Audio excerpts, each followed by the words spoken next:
Good morning all students in my YouTube classes. Mahavir education hub में आप सबका हार्दिक अभिनंदन और स्वागत। प्यारे बच्चों, पिछले वीडियो में हमने थोड़ी सिलेबस के बारे में चर्चा की थी।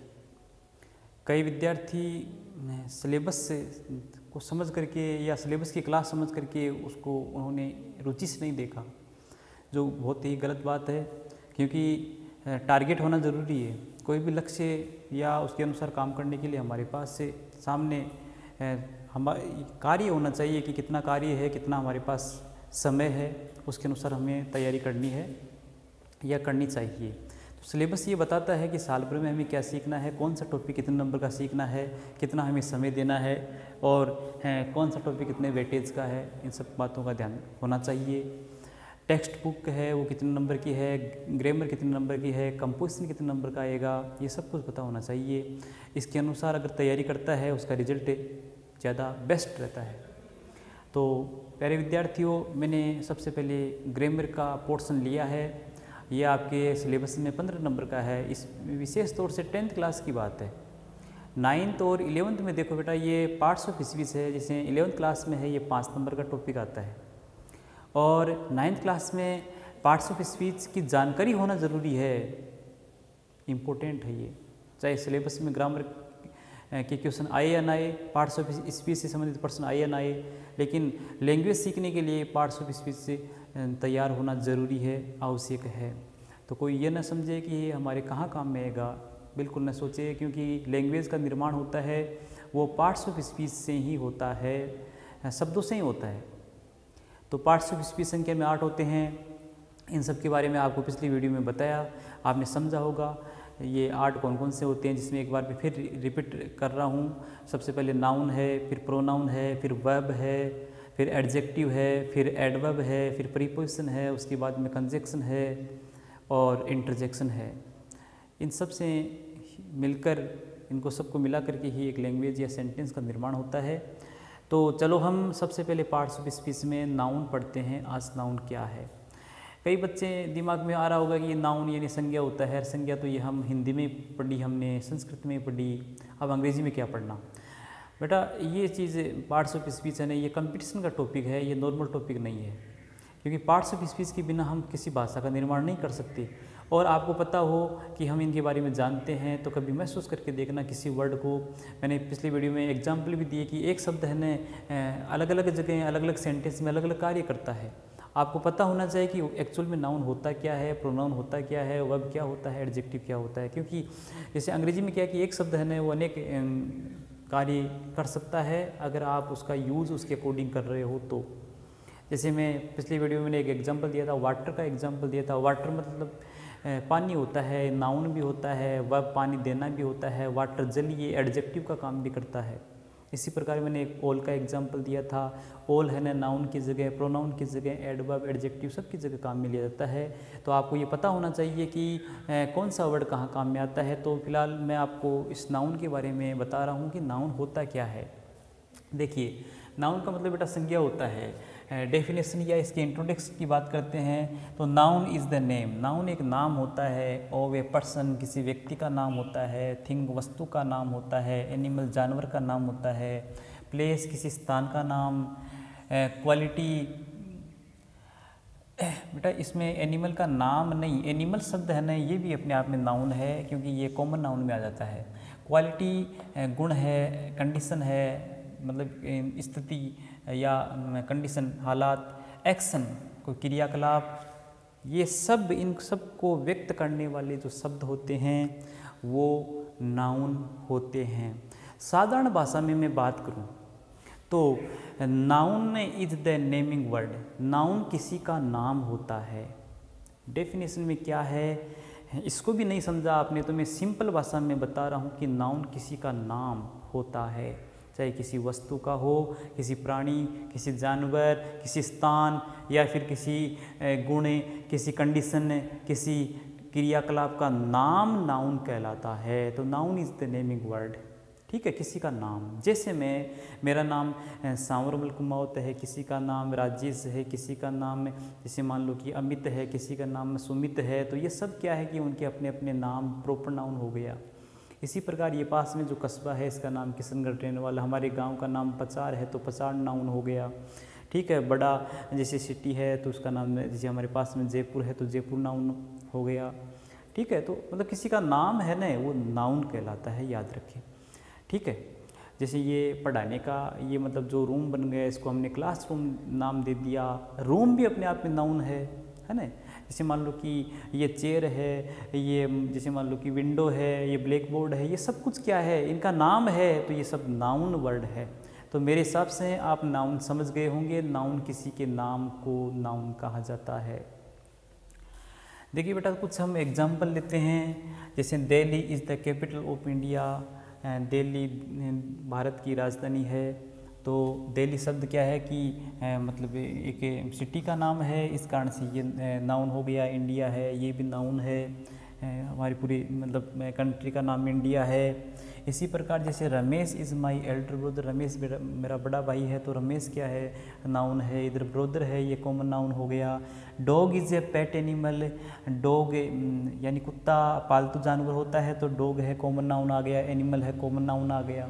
ठीक है, इसी प्रकार देखो, आई वांट सम मनी, मैं कुछ धन चाहता हूँ, तो मनी शब्द है, ये नाउन आ गया। और कहा जाए तो ये मतलब कहा जाए तो मनी है, मेटेरियल नाउन आ गया। अनकाउंटेबल नाउन उधर बताएंगे नाउन के प्रकार। अब देखिए बेटा हम बात करते हैं काइंड्स ऑफ नाउन, यानी संज्ञा के प्रकार। बेटा हिंदी और इंग्लिश में बात एक ही है, केवल मीडियम का फ़र्क है। उसमें भी वही नाउन के प्रकार है, 5 प्रकार, इसमें भी वही। वैसे 3 के 5 बताए हैं। इसमें मैंने क्या है कि देखो थोड़ा बताने का तरीका अलग अलग हो सकता है, बाकी नाउन हिंदी और अंग्रेजी में प्रकार है वो सेम है इनके। बाकी ये जो फॉर्मेट है ये, इससे आप अच्छे तरीके से नाउन के प्रकार समझ सकते हो, और इसमें कंप्लीट नाउन आपके आ जाएंगे, किसको किस प्रकार में हमें समझना है, यानी कौन सा नाउन किस प्रकार का होता है। देखिए सबसे पहले बात करता हूँ बेटा मैं नाउन के प्रकार। मूल रूप से नाउन 2 ही प्रकार का होता है, काउंटेबल और अनकाउंटेबल। काउंटेबल का मतलब होता है गिनने योग्य संज्ञा, और अनकाउंटेबल का मतलब होता है न गिनने योग्य संज्ञा। फिर से बता रहा हूँ मैं, the noun which can be countable is a countable noun, या the noun which can be count, तो जिस नाउन की हम गिनती कर सके वो काउंटेबल नाउन। और the noun which can not be countable या काउंट, जो नाउन जिसकी गिनती नहीं कर सके वो अनकाउंटेबल नाउन या न गिनने योग्य संज्ञा कहलाती है, कही जा सकती है। जिसको गिन सके वो काउंटेबल, न गिनने योग्य वो अनकाउंटेबल होती है। ठीक है, आगे हम बात करते हैं। तो जैसे हमारा जो फर्स्ट काउंटेबल नाउन है इसका प्रकार है प्रॉपर नाउन और कॉमन नाउन और कलेक्टिव नाउन। बेटा प्रॉपर नाउन को मतलब व्यक्तिवाचक, इंडिविजुअल किसी का नाम, जैसे मेरा अपना नाम है, किसी और का अपना नाम है, सबका अपना अपना नाम है। इसको देखो प्रॉपर नाउन को आप बिल्कुल सिंपल भाषा में समझ सकते हो कि सबका अपना अपना हमारा नाम होता है, वो सब प्रॉपर नाउन में आता है। जैसे सिटी वर्ड है तो सिटी तो बहुत है, लेकिन यहाँ रेनवाल है, जोमनेर है, किशनगढ़ है ना, तो ये क्या है कि उनका अपना अपना नाम हो गया, तो ये प्रॉपर नाउन व्यक्तिवाचक संज्ञा में आता है। इसी प्रकार बेटा कॉमन नाउन, ध्यान दे, वैसे प्रत्येक की मैंने एग्जाम्पल भी दिए हैं। कॉमन नाउन इसमें मतलब पूरी जाति का बोध हो, है ना, जिसको हिंदी में आप जातिवाचक बोलते ही हो, लिखा हुआ भी है। जैसे स्टूडेंट है तो दुनिया भर के सारे स्टूडेंट का उल्लेख हो गया, टीचर है, डॉक्टर है ना, तो सबका मतलब इसमें उल्लेख हो गया। बॉय है, गर्ल है, चिल्ड्रन है, ये सब कॉमन नाउन होता है, क्योंकि जो पूरी जाति का बोध कराए। जैसे काऊ है ना, बेफेलो है, कैमल है, ये पूरी जाति का बोध करा रहे हैं, इस कारण से इसको कॉमन नाउन कहेंगे, जातिवाचक संज्ञा बोलेंगे। और उसके बाद में है कलेक्टिव नाउन, समूहवाचक संज्ञा, जिसमें एक समूह है हो, 2 या 2 से अधिक हो, एक समूह में हो, उसको कलेक्टिव नाउन बोलते हैं। जैसे बेटा आप सीधे सिंपल सी बात है, जैसे क्रिकेट की टीम है तो टीम वर्ड में क्या होता है कि कुछ खिलाड़ी होते हैं, समूह होता है। जैसे आर्मी है, सेना, तो एक को जो सैनिक होता है उसको हम सोल्जर बोलते हैं, लेकिन मान लो कि 50 आए तो उसको हम आर्मी बोलेंगे, सेना बोलेंगे। तो ऑटोमेटिक ही समूह हो गया। इसी प्रकार जैसे हर्ड है, पशुओं का जो झुंड होता है उसको हर्ड बोलते हैं, आदमियों की भीड़ होती है उसको क्राउड बोलते हैं। तो ये समूह है, दो या दो से अधिक की संख्या एक साथ हो उसको समूह है। यानी समूह को व्यक्त करने वाला जो वर्ड है उसको कलेक्टिव नाउन बोलते हैं। देखो बेटा, सबके प्रत्येक मैंने एग्जाम्पल और दिए हैं। प्रॉपर नाउन, इंडिविजुअल किसी का नाम होता है उसको व्यक्तिवाचक संज्ञा बोलते हैं। जैसे किसी लड़के का नाम राम है, किसी का नाम लड़की का नाम गीता है, किसी गांव का नाम पचार है, किसी का नाम श्यामपुरा, किसी का रामपुरा, तो वो प्रॉपर नाउन में आते हैं क्योंकि उनका इंडिविजुअल नाम हो गया। एक बात और मैं बता रहा हूँ इसी के साथ कि प्रॉपर नाउन को आप जब कभी भी लिखो तो उसको कैपिटल लेटर में लिखना होता है। याद रखिए, ग्रामर का नियम है कि हाँ प्रॉपर नाउन लिखो कहीं भी तो उसको कैपिटल, पहला अक्षर उसका कैपिटल होना चाहिए, ये भी बात ध्यान में रखना। आगे नेक्स्ट देखो, कॉमन नाउन। एक बात और है कि ये जो प्रॉपर नाउन है ना, इसका बहुवचन नहीं होता है, एक वचन रूप में होती है, क्योंकि इंडिविजुअल एक का ही तो नाम होता है ना, इसका इसमें ऐसे यस नहीं लगता है। और वैसे भी आप ये समझते हो कि ये एक वचन के लिए ही आता है। कॉमन नाउन, जातिवाचक संज्ञा। जातिवाचक संपूर्ण जाति का बोध कराने वाला वर्ड कॉमन नाउन जातिवाचक संज्ञा कहलाता है। बेटा जैसे विद्यार्थी तो 10-15 है, सबका अपना अपना नाम है, तो वो तो नाम, अब उनका अपना अपना नाम तो प्रॉपर नाउन हो गया। लेकिन मैं एक ही शब्द से बोलूँ कि स्टूडेंट, विद्यार्थी है ना, टीचर तो सारी टीचर आ गए, डॉक्टर है सारे डॉक्टर आ गए, है ना। जैसे चिल्ड्रन है तो सारे बच्चे आ गए, गर्ल है तो सारी गर्ल, सभी लड़की जाति का बोध हो रहा है। काऊ है तो सभी गाय जाति का बोध हो रहा है। डॉग तो सभी यानी डॉग जाति का बोध हो रहा है। तो ये सभी जाति का उल्लेख करते हैं, इस कारण से इसको कॉमन नाउन बोलते हैं। समझ में आई होगी बात? थोड़ा फास्ट बोल रहा हूँ इसलिए शायद नहीं समझ पा रहे होंगे। बाकी देखो, जैसे राम और गीता है ना, ये इनका इंडिविजुअल नाम हो गया, तो ये प्रॉपर नाउन। अब सबको मिला करके मैंने स्टूडेंट बोल दिया, पूरी जाति का बोध हो गया। राम भी आ गया, सीता गीता सब आ गए इसमें। तो स्टूडेंट क्या है कि कॉमन नाउन हो गया। इसी प्रकार गर्ल, जैसे 5 लड़कियों का अपना अपना नाम है तो वो तो प्रॉपर नाउन। अब गर्ल शब्द है ना, वो कॉमन नाउन, सब लड़कियों का, यानी गर्ल शब्द से सभी लड़कियों का बोध हो रहा है। इसी प्रकार बॉय है, अनेक वर्ड है कॉमन नाउन में, ये सब कॉमन नाउन में आते हैं, संपूर्ण जाति का बोध कराने वाले वर्ड है। आगे कलेक्टिव नाउन की बात करते हैं। कलेक्टिव का मतलब समूह है, कलेक्टिव का नाम ही समूह है। तो जैसे क्राउड है, क्राउड का मतलब भीड़ नहीं, लोगों की भीड़ होता है। इसी प्रकार आर्मी है, टीम है ना, ठीक है। जैसे क्लास है तो समूह है क्लास। एक जैसे एक बच्चा बेटा है पढ़ रहा है, उसको हम क्लास थोड़ी बोलेंगे ये क्लास बेटी है, नहीं नहीं। 5-4 बच्चे बैठे हुए हैं तो उसको हम ये क्लास बेटी है, कक्षा 8 बेटी है, 7 बेटी है, तो क्लास समूह हो गया ना उसमें भी। तो ये कलेक्टिव नाउन है। तो बेटा काउंटेबल नाउन है ना, इसके 3 प्रकार हो गए, प्रॉपर, कॉमन और एक कलेक्टिव नाउन, ठीक है। अब हम बात करते हैं इधर अनकाउंटेबल नाउन की। इधर देखो, ये अनकाउंटेबल नाउन है जो इधर हो बाकी बचा हुआ है। देखो इसको, अनकाउंटेबल, जिसको गिन नहीं सकते वो अनकाउंटेबल नाउन, जिसकी काउंटिंग नहीं कर सकते वो अनकाउंटेबल नाउन में आता है। न गिनने योग्य संज्ञा। इसके 2 भाग है, एक मेटेरियल है, एक एब्स्ट्रैक्ट। मेटेरियल का मतलब देखो पदार्थवाचक नाउन संज्ञा, पदार्थ जिसको हम आंखों से देख सके, छू सके, और जिससे कोई हम दूसरा मटेरियल तैयार कर सके। जैसे मान लो कि पानी का हम कई प्रकार से यूज कर सकते हैं, ऑयल को हम कई प्रकार से काम में ले सकते हैं, देख सकते हैं, छू सकते हैं, पदार्थ। लेकिन जिसका कोई निश्चित आकार न हो वो सब मटेरियल नाउन कहलाते हैं, पदार्थवाचक संज्ञा कहलाते हैं। इनकी एक तो हम गिनती नहीं कर सकते, एक क्या है कि हाँ हम इनको कोई आकार नहीं दे सकते, है ना। जैसे पानी को आकार नहीं दे सकते, ऑयल को आकार नहीं दे सकते, है ना। तो ये सब मटेरियल नाउन पदार्थवाचक में आते हैं, यानी मटेरियल नाउन कहलाते हैं। साथ में ही एब्स्ट्रैक्ट नाउन, भाववाचक संज्ञा, इसको हम अमूर्त संज्ञा भी बोल सकते हैं, जिसका कोई मूर्त रूप ही न हो। देखो पानी तो दिख सकता है, ये पानी है, ये मिल्क है, ये दूध है, ये दिखाई तो देता है। लेकिन ये एब्स्ट्रैक्ट नाउन में क्या होता है कि एक तो उसकी हम गिनती नहीं कर सकते, गिनती तो मटेरियल की भी नहीं कर सकते, लेकिन इसको हम देख सकते हैं। एब्स्ट्रैक्ट नाउन में क्या है कि उसको हम एक तो गिन नहीं सकते, साथ में उसका कोई मूर्त रूप नहीं होता है, मूर्त रूप का मतलब कोई आकार नहीं होता है। तो ऐसी संज्ञा भाववाचक संज्ञा या अमूर्त संज्ञा कहलाती है। देखो दोनों के नीचे एग्जाम्पल है। मटेरियल नाउन का एग्जाम्पल है ऑयल, तेल है, वाटर पानी है, मनी है।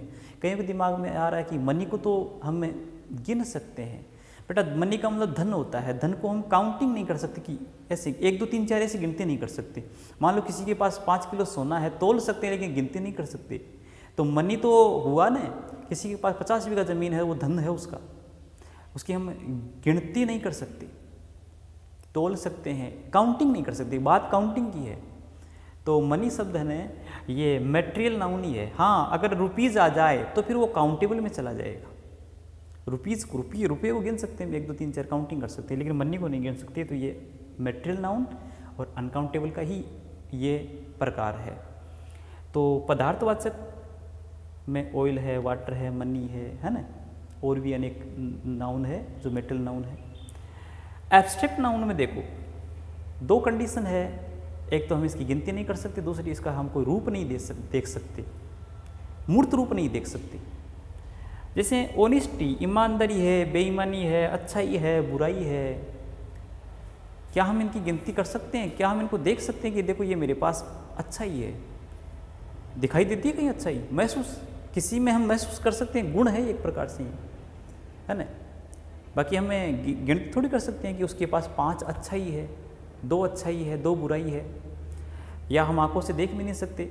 तो ऐसी संज्ञा क्या है, मतलब एब्स्ट्रैक्ट नाउन कहलाती है, जिसकी हम गिनती भी नहीं कर सकते और इसको हम आंखों से देख नहीं सकते, अमूर्त रूप होता है, वो एब्स्ट्रैक्ट नाउन कहलाता है। इस प्रकार से नाउन है ये कंप्लीट 5 प्रकार की हो गई। मूल रूप से काउंटेबल अनकाउंटेबल 2 प्रकार, फिर देखो काउंटेबल के 3 प्रकार, प्रॉपर नाउन, कॉमन नाउन और कलेक्टिव नाउन। इसी प्रकार अनकाउंटेबल के है 2 प्रकार हो गए, मटेरियल नाउन और एब्स्ट्रैक्ट नाउन।